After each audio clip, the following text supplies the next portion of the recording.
Spoken ഇംഗ്ലീഷിൻ്റെ പുതിയ ക്ലാസ്സിലേക്ക് ഏവർക്കും സ്വാഗതം. ഇന്ന് ഡിസ്കസ് ചെയ്യുന്നത് പ്രിപ്പോസിഷൻസ് എന്ന ടോപ്പിക്കിനെ കുറിച്ചാണ്. പ്രിപ്പോസിഷൻ എന്നാൽ അതിൻ്റെ ഡെഫിനിഷനായിട്ട് വരുന്നത് ഒരു സെൻറ്റൻസിലെ നൗണിനെയോ പ്രൊനൗണിനെയോ ആ സെൻറ്റൻസിൽ തന്നെയുള്ള മറ്റു വാക്കുകളുമായി സ്ഥലത്തിലോ വിഷയങ്ങളിലോ സമയത്തിലോ ഉള്ള ബന്ധങ്ങളെ സൂചിപ്പിക്കുന്ന വാക്കുകളെയാണ് ശരിക്കും പ്രിപ്പോസിഷൻസ് എന്ന വാക്കുകൊണ്ട് അർത്ഥമാക്കുന്നത്. ഒരുപക്ഷെ ഡെഫിനിഷൻ പറയുമ്പോൾ നമുക്കത് കൺഫ്യൂഷനായി തോന്നിയിരിക്കാം. Then what's actually preposition is that നമുക്ക് മലയാളത്തിൽ നമുക്ക് പറയുകയാണെങ്കിൽ, ഉദാഹരണമായി ഞാൻ സ്കൂളിലേക്ക് പോയി, അതിൻ്റെ സെൻറ്റൻസിൽ ഉദാഹരണമായിട്ട് ഞാൻ സ്കൂളിലേക്ക് പോയി അല്ലെങ്കിൽ ഞാൻ സ്കൂളിൽ നിന്ന് വരുന്നു. ഇവിടെ ശരിക്കും ആക്ച്വലി ഞാൻ സ്കൂളിലേക്ക് പോയി, ശരിക്കും ഇവിടെ ഞാൻ എന്ന വ്യക്തി, സ്കൂൾ എന്ന ഒരു സ്ഥാപനം, പോയി. ഇവിടെ ശരിക്കും ഞാൻ സ്കൂൾ പോയി എന്ന് പറഞ്ഞാൽ this sentence is actually incorrect. അതിന് ഈ സെൻറ്റൻസ് ഗ്രാമറ്റിക്കലി കറക്റ്റ് ആക്കാൻ വേണ്ടിയിട്ട് നമ്മൾ സ്കൂൾ എന്ന പദത്തിൻ്റെ കൂടെ സ്കൂളിലേക്ക് എന്ന് ഉപയോഗിച്ചു. അതേസമയം ഞാൻ സ്കൂളിൽ നിന്ന് വരുന്നു, ശരിക്കും ആക്ച്വലി ഇവിടെ ഞാൻ സ്കൂൾ വരുന്നു എന്ന പദം ഉപയോഗിക്കുകയാണെങ്കിൽ the sentence is actually incorrect. So മലയാളത്തിൽ നമ്മൾ ഒരു വസ്തുവിലേക്ക്, ഒരു സ്ഥലത്തിലേക്ക്, ഒരു സ്ഥലത്തിൽ നിന്ന്, ഒരു സ്ഥലത്തിൽ എന്നൊക്കെ പറയും. ഞാൻ ഇൻ കേരള, കേരളത്തിൽ, ഞാൻ കേരളത്തിലാണ് എന്ന് നമ്മൾ പറയും. ഞാൻ കേരളത്തിലാണ്.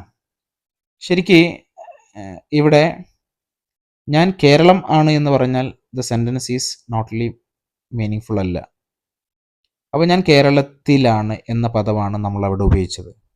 ആക്ച്വലി ഇതേ സംഭവം നമ്മൾ ഇംഗ്ലീഷിലും ഉപയോഗിക്കുന്നു. ഞാൻ സ്കൂളിൽ പോകുന്നു, ഞാൻ എന്ന പദം ഐ ആം ഗോയിങ് സ്കൂൾ എന്ന് പറഞ്ഞാൽ ഞാൻ സ്കൂൾ പോകുന്നു എന്നാണ് അർത്ഥം. പക്ഷേ ഇവിടെ ഞാൻ സ്കൂളിലേക്ക് പോകുന്നു എന്നാണ്. ഇങ്ങനെ സ്കൂളിലേക്ക്, സ്കൂളിൽ നിന്ന് എന്നെല്ലാം അർത്ഥം കിട്ടാൻ വേണ്ടി ഇംഗ്ലീഷിൽ നമ്മൾ ഉപയോഗിക്കുന്ന വാക്കുകളെയാണ് ആക്ച്വലി പ്രിപ്പോസിഷൻസ് എന്ന് പറയുന്നത്. So now we are going to discuss about the prepositions. That is, the first one is, we can discuss that to.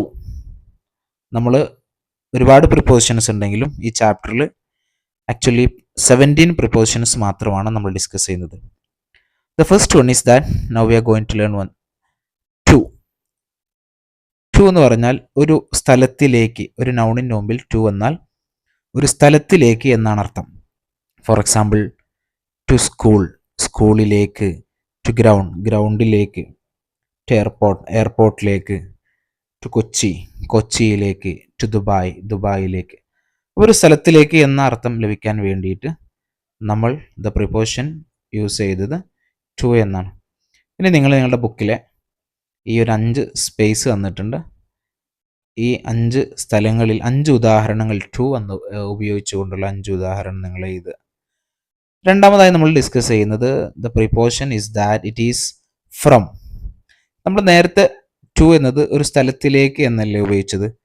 എന്നാൽ അതിൻ്റെ നേരെ ഓപ്പോസിറ്റ്, ഒരു സ്ഥലത്തിൽ നിന്ന്. ഫോർ എക്സാമ്പിൾ ഫ്രം ഡൽഹി, ഡൽഹിയിൽ നിന്ന്. ഫ്രം ഓഫീസ്, ഓഫീസിൽ നിന്ന്. ഫ്രം പാർക്ക്, പാർക്കിൽ നിന്ന്. ഫ്രം നഴ്സറി, നഴ്സറിയിൽ നിന്ന്. From back. In all these sentences നമ്മൾ ഉപയോഗിച്ചത് ഫ്രം. അപ്പോൾ ഒരു സ്ഥലത്തിൽ നിന്ന് എന്ന മീനിങ് കിട്ടുന്നതിന് വേണ്ടി നമ്മൾ അതാണ് ഉപയോഗിച്ചത്. ഇവിടെയും നിങ്ങൾക്ക് നേരത്തെ തന്നതുപോലെ ഒരു സ്പേസ് കാണാം. അവിടെ ഒരു 5 examples you can write here. So now we are moving in to the next one, the third one. That is actually the preposition is that in. എന്ന് പറഞ്ഞാൽ ഒരു വസ്തുവിൽ, ഒരു സ്ഥലത്തിൽ എന്നൊക്കെ പറയാൻ വേണ്ടിയിട്ടാണ് നമ്മൾ ഇൻ ഉപയോഗിക്കുക. We can just explain the examples. In living room, living റൂമിൽ. ഇൻ തേർഡ് ചാപ്റ്ററിൽ, ഇൻ കാനഡ, കാനഡയിൽ, ഇൻ കാറിൽ, ഇൻ ഫ്രിഡ്ജിൽ.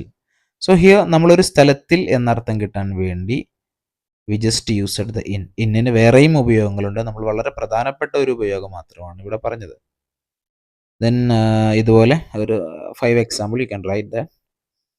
Then now we are discussing the fourth one, that is at.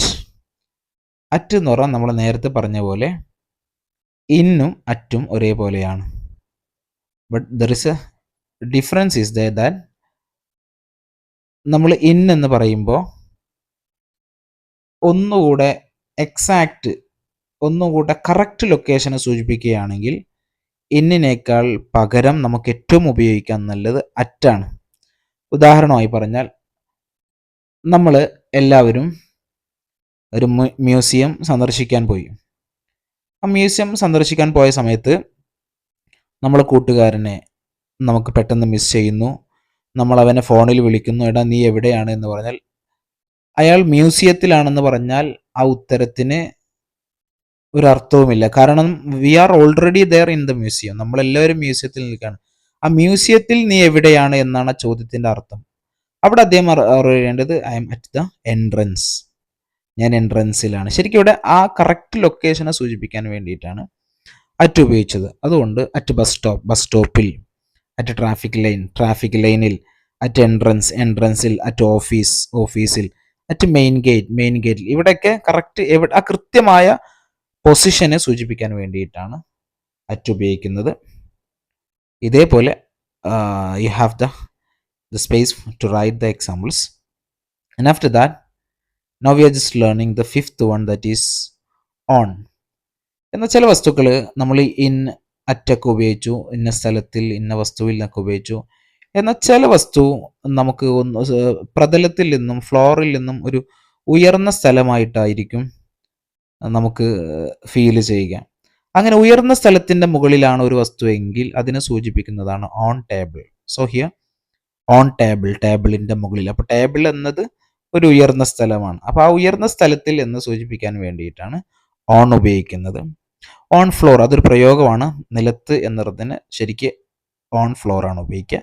Then on desk, on terrace, on chair, ഇതൊക്കെ ഒരു ഉയർന്ന സ്ഥലമാണ്. On അവിടെ അങ്ങനെ സൂചിപ്പിക്കാൻ വേണ്ടിയിട്ടാണ് ആക്ച്വലി നമ്മൾ ഓൺ ഉപയോഗിക്കുന്നത്. So the next one is that for എന്ന് പറഞ്ഞാൽ വേണ്ടി. അപ്പോൾ ഒരാൾക്ക് വേണ്ടി, ഒരു കാര്യത്തിന് വേണ്ടി എന്നൊക്കെ നമുക്ക് ഫോർ ഉപയോഗിച്ചെന്നാവുന്നതാണ് പറയുന്നതാണ്. ഫോർ എക്സാമ്പിൾ പരീക്ഷയ്ക്ക് വേണ്ടി, അപ്പോൾ ഞാൻ പരീക്ഷയ്ക്ക് വേണ്ടി പ്രിപ്പയർ ചെയ്യുകയാണ്. ഫോർ യു, നിനക്ക് വേണ്ടി, ഞാൻ നിനക്ക് വേണ്ടിയാണ് ഈ ഗിഫ്റ്റ് വാങ്ങിയത് എന്നൊക്കെ പറയാറുണ്ട്. ഫോർ മൈ ബർത്ത്ഡേ, എൻ്റെ ബർത്ത്ഡേക്ക് വേണ്ടി. ഫോർ രാജുവിന് വേണ്ടി. ഫോർ ഹെൽത്ത്, നീ എന്തിനാണ് ഇങ്ങനെ വ്യായാമം ചെയ്യുന്നത്, ഇറ്റ്സ് ഫോർ ദ ഹെൽത്ത്. ഇവിടെയൊക്കെ ഫോർ എന്ന് പറഞ്ഞാൽ ഇറ്റ്സ് വേണ്ടി എന്ന ഉപയോഗം. So you have to write the 5 example also here. The next one is that about എന്ന് പറഞ്ഞാൽ കുറിച്ച്. ഒരു വസ്തുവിനെ കുറിച്ച്, ഒരു സ്ഥലത്തെ കുറിച്ച്, ഒരാളെ കുറിച്ചൊക്കെ നമുക്ക് എന്ത് ചെയ്യാവുന്നതാണ്, ഒരു മാറ്ററിനെ കുറിച്ചൊക്കെ കുറിച്ച് എന്ന അർത്ഥത്തിന് വേണ്ടി എബൌട്ട് ഉപയോഗിക്കുന്നതാണ്. For example about this place, ഈ സ്ഥലത്തെ കുറിച്ച്. എബൌട്ട് മൂവിയെക്കുറിച്ച്. എബൌട്ട് മൈ ഫ്യൂച്ചർ, എൻ്റെ ഭാവിയെക്കുറിച്ച്. എബൌട്ട് യുവർ പ്ലാൻ, നിൻ്റെ പ്ലാനിനെ കുറിച്ച്. എബൌട്ട് ഡാൻസ്, ഹിയർ നമ്മളൊരു ഇന്ന വസ്തുവിനെ കുറിച്ച് എന്നത് എബൌട്ടിനാണ് ഉപയോഗിച്ചത്. ഇവിടെയും ഇതേപോലെ നിങ്ങൾക്ക് എഴുതാനുള്ള ഗ്യാപ്പ് ഉണ്ട്. അവിടെ നിങ്ങൾ example, different types of example എഴുതുക. നേരത്തെ എഴുതിയതൊന്നും എഴുതാതെ പുതിയ എക്സാമ്പിളിലേക്ക് കടക്കുക. നമുക്ക് കൂടുതൽ വൊക്കാബുലറീസ് അങ്ങനെ ഉണ്ടാക്കണം. Next one is against. Against എന്ന് പറഞ്ഞാൽ എതിരെ. അപ്പോൾ ഒരു വസ്തുവിനെതിരെ, ഒരാൾക്കെതിരെ, ഗവൺമെൻറ്റിനെതിരെ എന്ന് പറയുന്ന പോലെ എതിരെ. Then we can just check the example here, then against corruptions, അഴിമതിക്കെതിരെ. എഗെയിൻസ്റ്റ് ലോ, നിയമത്തിനെതിരെ. എഗെയിൻസ്റ്റ് ഓസ്ട്രേലിയക്കെതിരെ. എഗെയിൻസ്റ്റ് ഗവൺമെൻറ്റിനെതിരെ. എഗെയിൻസ്റ്റ് മൈ ഡിസിഷൻ, എൻ്റെ തീരുമാനത്തിനെതിരെ. ഇങ്ങനെ ഒരു വസ്തുവിനെതിരെ, ഒരു സംഗതിക്കെതിരെ എന്നതിനെ നമ്മൾ ഉപയോഗിക്കുന്നു. The preposition is that against. ഇതും ഇതേപോലെ നിങ്ങൾ എഴുതുക. നമുക്ക് ബാക്കിയുള്ള പ്രിപ്പോസിഷൻസ് നെക്സ്റ്റ് ക്ലാസ്സിൽ ഡിസ്കസ് ചെയ്യാവുന്നതാണ്.